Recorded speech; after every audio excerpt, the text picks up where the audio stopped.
Being black and gay and living in the South has had all its pros and cons. I've had a very checkered life. Um,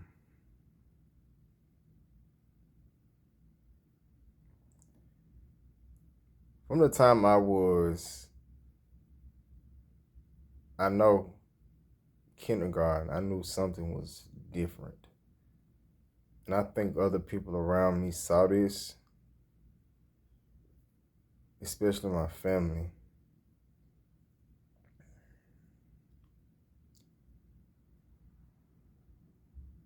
And probably tried to ignore it until they couldn't ignore it anymore.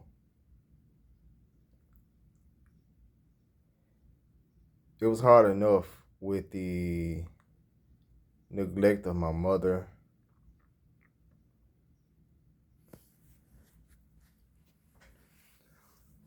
um,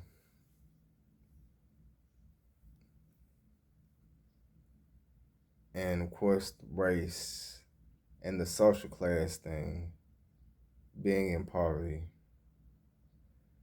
So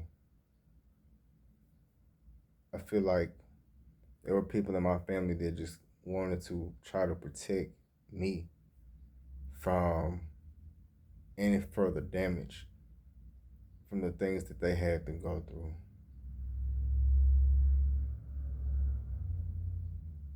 So I was sheltered from a lot of the things that the world gives to little boys and girls who are victims of um,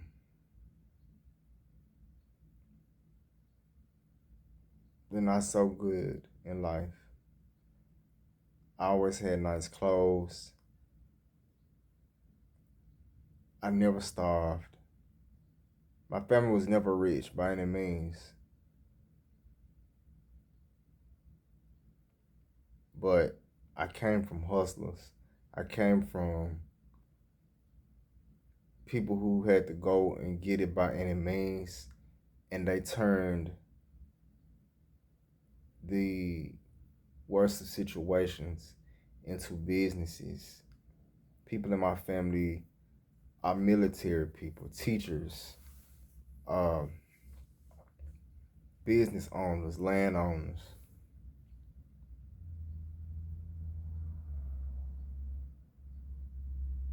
But somewhere they got kind of lost in translation. It stopped.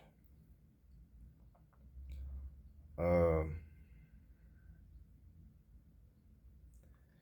Back to me, I struggled. I struggled in school, not with my grades. In elementary school, I struggled with the identity thing. Um,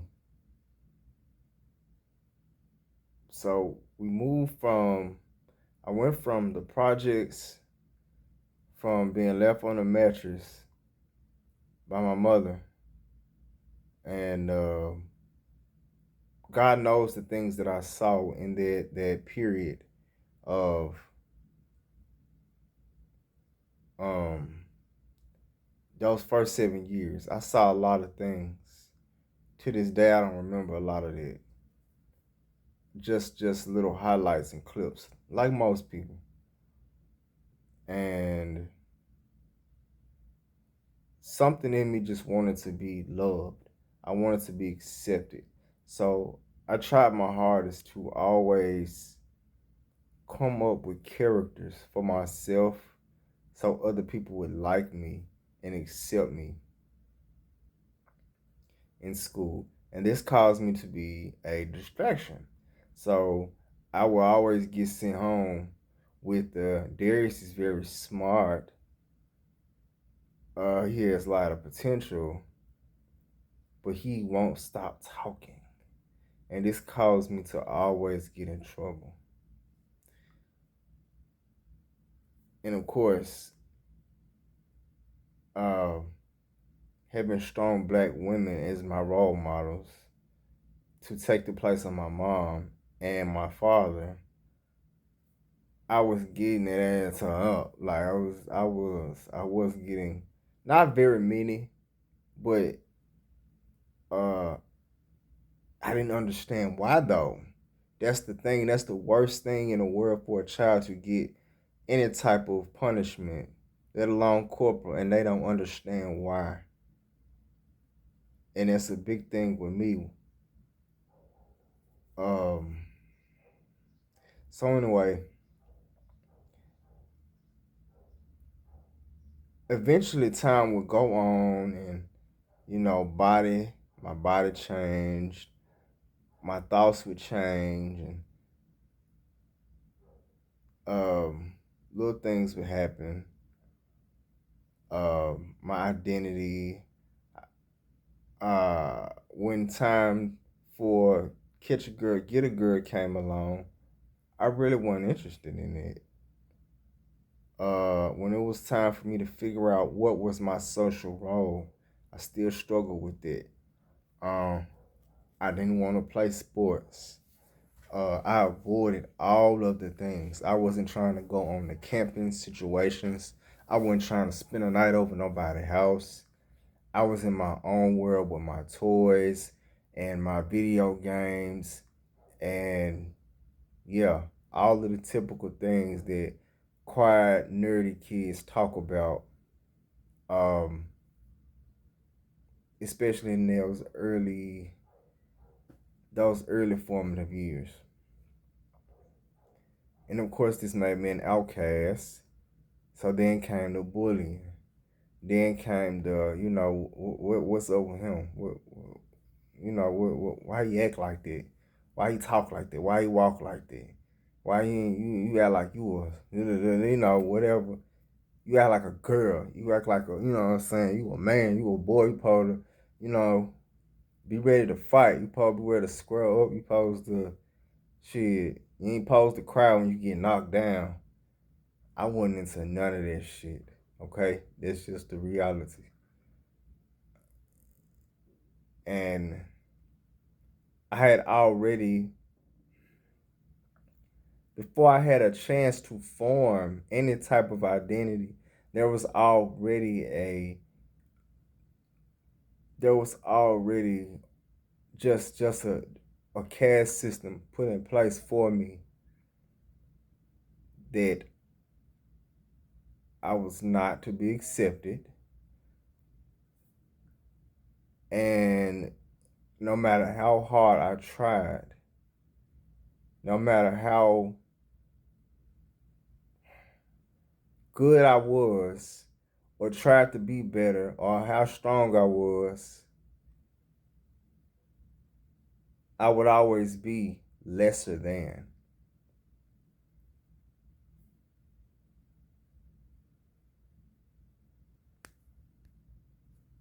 My grandmother was a very strong force in my life. Again, I feel like she had to have known. It took a therapist to sit down and talk to me and tell me that, she had to have known the difficulties that I would face. Yes, with being black, being poor, but also being gay, being gay, being different. Okay, being an effeminate young man in the South. Um, my grandma spoiled me. She made sure wherever we went, I had what I wanted. Um, and that I was not subjected to anybody's that whole roughhousing shit. If I was around my boy cousins or anything like that, she'd make sure they weren't fucking with me. My uncles, she protected me from them. So I never really, so to speak, had a good chance to grow a thick skin. And instead, I internalized a lot of it. Like, why do these people keep trying to make me be something that I'm not? That's not who I am. I don't want to fight. I'm not trying to constantly control and take over things. and I just didn't understand that. I didn't understand having to fight or speak up for myself. I just thought everybody would be nice to me, like my grandmama. I thought people would, as long as I was nice to them and charm them, I thought that, and be a good boy. That was a big thing because, following up behind my grandma in church, that's just what I assumed the role as. Be quiet, go to church, and you sit there and you listen, and eventually you will go to heaven. None of the stuff in between it. And you pray. Grandbaby, make sure you pray. You pray so you won't have a hard time. That was just it. So when all of those things happened, um, it didn't. I don't know. I had already started having a really skewed relationship with religion and spirituality when the sexual abuse happened um, at 7, and then again at 11 years old when I'm making adult decisions without supervision. Uh, and then when those rumors started going around about me, and I hadn't even started growing hair on my nuts, uh, I had to face up to that. I had to, I was forced to come into my identity in a way that I don't think no child should have to.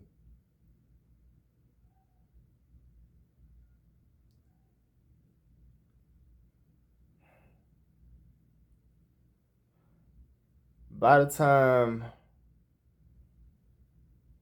uh, I got to high school, I had just pretty much given up. I had given up on really trying to be friends with people, or really trust people in a genuine way. But a lot of me still wanted to play all these different roles and characters, and I guess that's why I'm so creative and I'm so adaptable. Because I did a lot of it to people please, but truly knowing who I was on the inside wasn't there. I just knew all the things that I did not want to be, which was an addict, uh, and I just wanted to be me and be happy. So eventually, I started hanging around the wrong people. I would say so, but at the time, I thought it was the right people because these were the only group of people of outcasts who were in my school. I went to a performing arts school, and I thought they would accept me.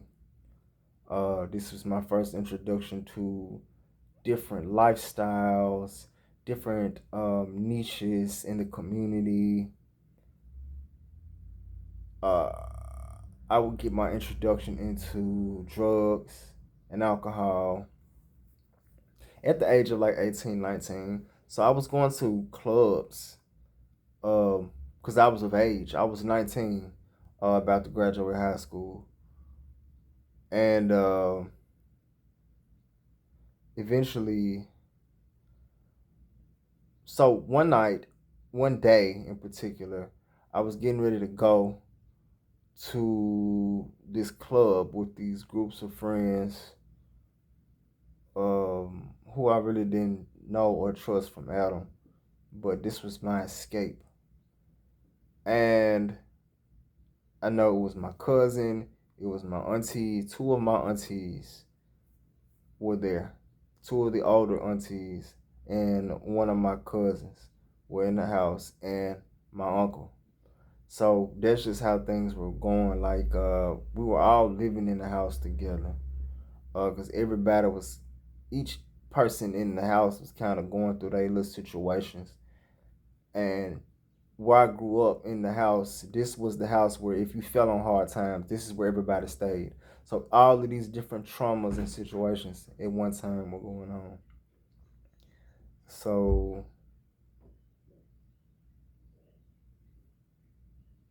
quickly, the uncle had the idea that he wanted to out me. So this was all of those years from 7 all the way up until now to 19.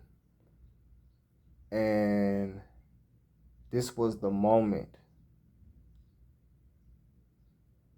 things would change. And this would be one of many situations where I had to come out. Uh, or different layers of me would have to get pulled back uh, from painful situations. My uncle decided he would out me. He saw my outfit and everything as I was getting ready to go. Something happened. I don't remember exactly what irritated him about me about to go out this particular day, but just remembering um,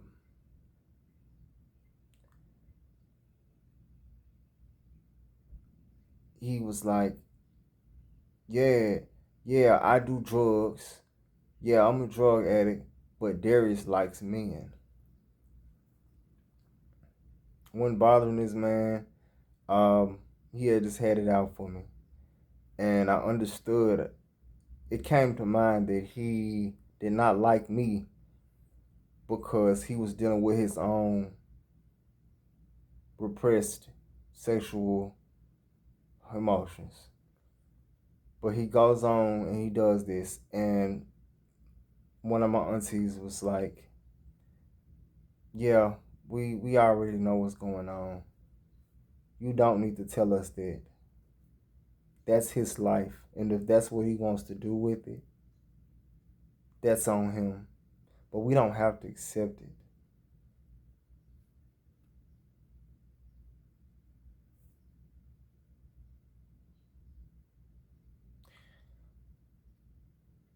And this this basically just became a conversation about me while I pretty much was in and out of the room. I'm walking back and forth trying to get ready to go out and enjoy the last few what I felt like was my summer and my teenage years.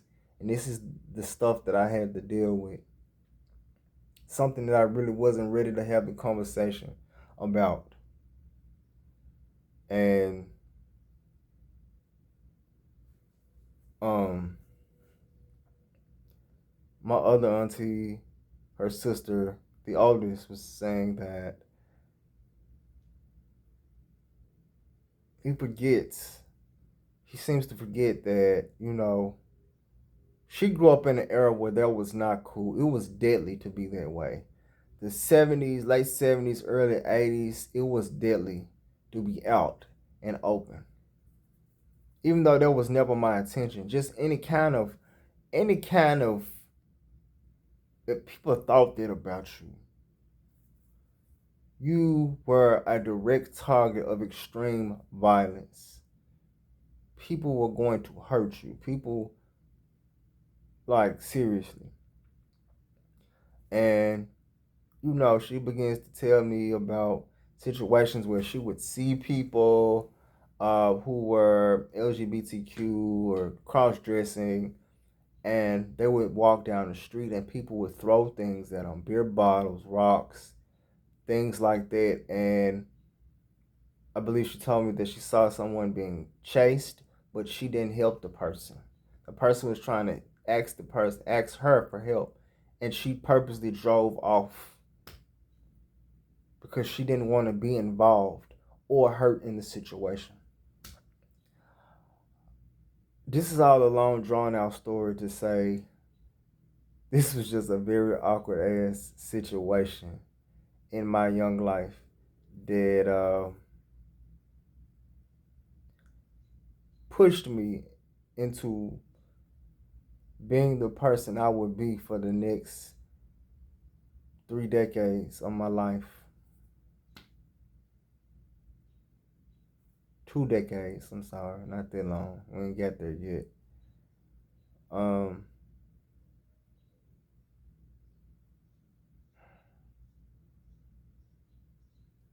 all I can say is I'm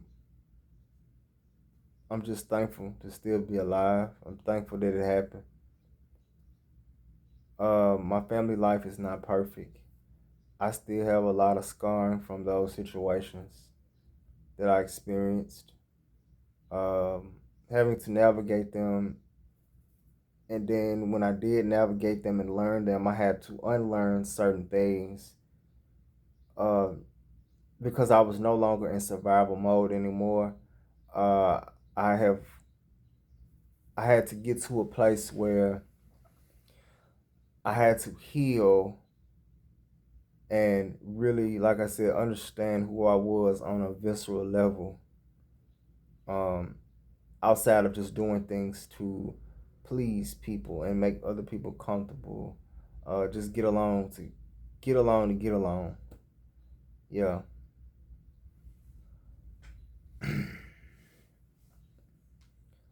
So that is my story, and hope you enjoy it. Let me know if you want to hear more or you have any questions or comments.